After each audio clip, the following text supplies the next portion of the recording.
dương đăng tha tân là này bị ạt thế đi tân này là bị ạt thế đi bị ạt thế về tiệt tôm nè cái nào về tiệt tôm nè vía ấy tân đấy bởi dương bỏ sải về tay gì chấm nói bán chấm nói mùi bỏ sải tức bán chấm nói mùi bỏ sải bán chấm nói mùi bỏ sải tức bán chấm nói mùi chẳng chấm nói những vía rập bay nha vía rập bay kia chứ bốn tân ở đây khác bị admin rất tròn kia đấy bởi vì rất tròn thế nhưng cụ phải toát mùi cắt tam chấm nói chẳng nóng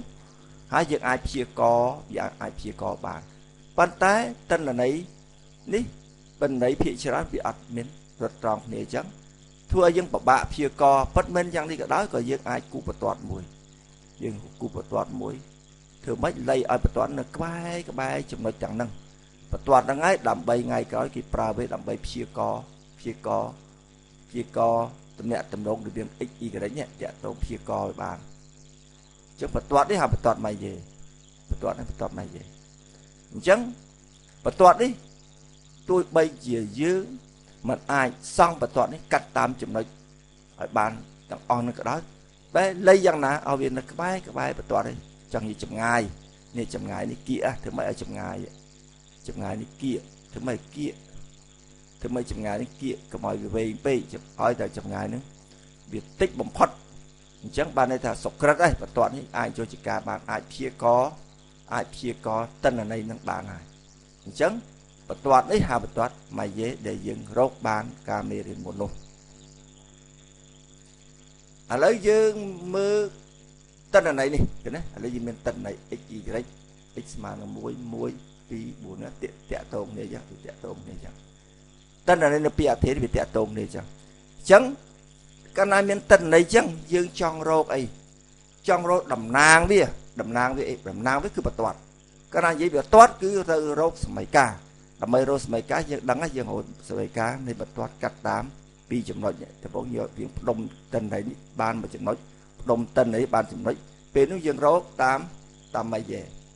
mấy dễ cứ thà sẽ muối đi cứ dương đông thì tới muối bồn muối pi chạy pi muối dương rô con này nó ban sĩ muối ban sĩ đỡ về nó dương ai rô mấy cá bật toát đây rô mấy cá bật toát tam rung bốn đấy này thà tìm bốn như thế này tam rung bốn đi dương ai rô mấy cá bật toát đi mấy cá bật toát nó xì trắng trong khối dương sầm ruồi clay màu trắng toát má sầm tốt dương sầm ruồi trắng tới anh đi x một cái chấn dương sầm ruồi tới bàn chấn những chai tiết dương ban sầm mấy cá bật toát đấy mấy cá bật toát hào mấy cá bật toát mà về cứ dương do này thua chuyện tầm nắng tân là này tiếng nông nít chia mấy cá bật toát chăng dương bỏ xài nó về nó dương bán toàn mà dễ như cũ chẳng toàn mà dễ cũ chẳng hay lấy đi bánh ha cứ tha lấy kỳ chọn ao dương sắc xa lấy thật cái dương nên tân lấy cho tân này đi không tân đấy đi cái nên bật toát pi ra lấy cái ai bật toát tí muối nít toát tí muối này nít bật toát tí pi xua thả bật toát pi đó ạ bật toát pi đó cái trong đang tập bật toát muối ná để nơi cái bài chụp nói nông bật toát pi đi bật toát muối ná để nơi kia chụp nói còn đó bây giờ mình chụp nói muối chụp nói 4 á chụp nói pi chụp nói 7 chụp nói 4 cái trong xua là chạy xua ta bật toát pi nó bật toát muối ná để thắt nơi cái bài chụp nói tiếng luôn cái xua ta muối ná là o chiêng muối ná nơi cái bài chụp nói tiếng 4 năng chiêng cái xua chẳng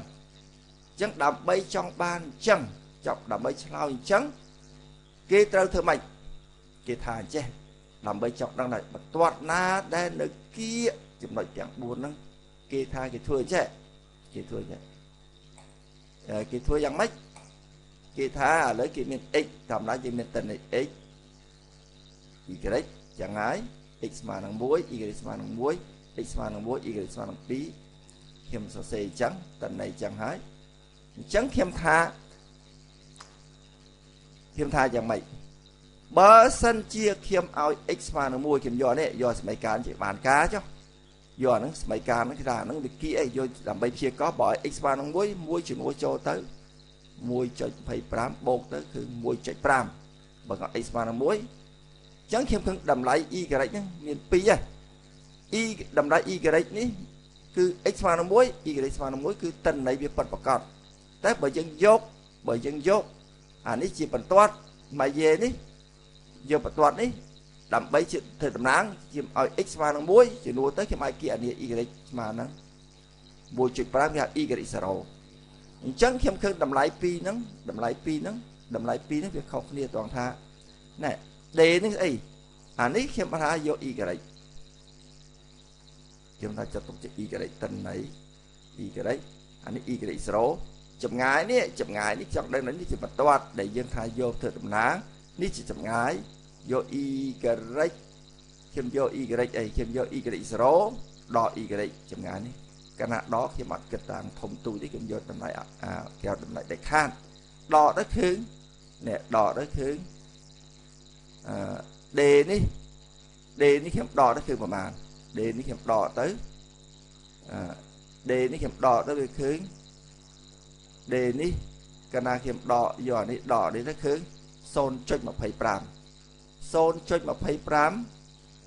ខ្ញុំលើកការ៉េទៅគឺប៉ុណ្ណេះអានេះចឹងដែរ x ស្មើនឹង1 y ស្មើនឹង2ជាតិន័យរបស់វាអញ្ចេះតែបើខ្ញុំយកអានេះជាបន្ទាត់ខ្ញុំជំនួស x ស្មើនឹង1ចូលទៅវាបានដដែលបានតម្លៃដដែលហើយខ្ញុំលើកការ៉េហើយខ្ញុំធ្វើផលដកនេះធ្វើបដកទៅឃើញខ្ញុំយកអីយក1យកនេះខ្ញុំយក2នេះខ្ញុំយក y 0នេះ y 0នេះ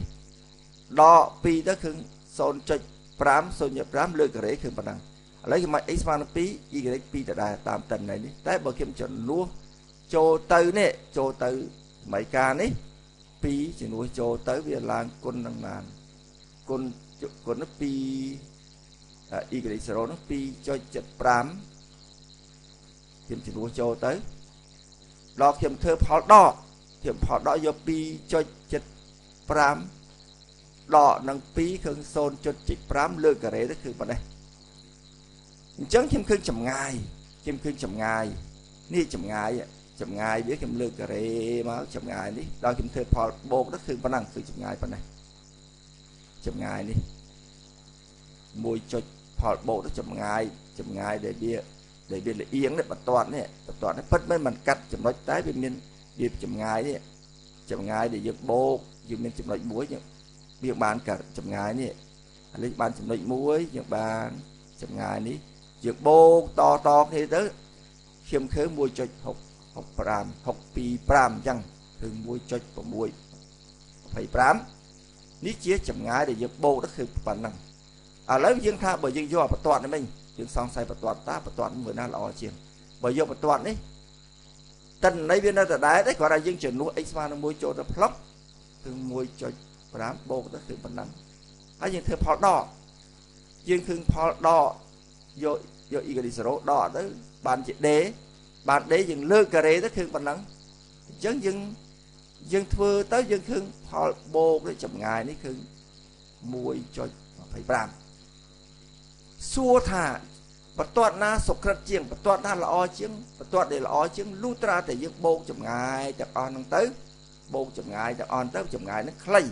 បើចម្ងាយណាខ្លីគេថាបន្ទាត់ហ្នឹងល្អបើសិនចម្ងាយហ្នឹងវាធំគេថាចម្ងាយធំគេថាបន្ទាត់ហ្នឹងឃ្លាតពីចំណុចឆ្ងាយពេកអាហ្នឹងបន្ទាត់ហ្នឹងមិនល្អទេខ្ញុំសរុបឡើងវិញក្នុងបន្ទាត់ D ហ្នឹងច្បាស់ជាមានបន្ទាត់មួយគីអាយthey have ដែលគៀកលុះត្រាតែចម្ងាយនេះបូកចម្ងាយហ្នឹងយើងបូកទៅបើចម្ងាយហ្នឹងវាតូចនោះបន្ទាត់ហ្នឹងវាគីអាយបើចម្ងាយហ្នឹងវាធំបន្ទាត់ហ្នឹងវាឃ្លាតឆ្ងាយហើយអញ្ចឹងក្នុងនេះយើងមើលពីរហ្នឹងមួយណានេះចម្ងាយយើងបូកទៅគឺ 1.625 អានេះ 1.25 អញ្ចឹងចម្ងាយនេះធំចម្ងាយនេះធំបានន័យថាចំណុចតិន័យរបស់យើងនេះ เครียดពីបតនឆ្ងាយដោយសារចម្ងាយនឹងខ្លីគេថាចំណុចតិននេះเครียดពីបតននេះចិត្តទេព្រោះចម្ងាយនឹងវាបោកទៅវាគៀអញ្ចឹងគេថាបតននឹងល្អបតននឹងគេអាចយកទៅទួទាយទៅជាកបានក្នុងចំណោមបតនទាំងពីរនេះបតននេះជាកបានដោយសារចម្ងាយនេះផលបោកចម្ងាយនេះវាខ្លីជាងអញ្ចឹងហើយបាទគេថាសិក្មានេះខ្ញុំថាសិក្មាអនេះវាធំជាងសិក្មាដឺដោយសារចម្ងាយធំជាងអញ្ចឹងខ្ញុំយកហើយខ្ញុំយកបតននេះដើម្បីព្យាករបតននេះបើយើងយកព្យាករ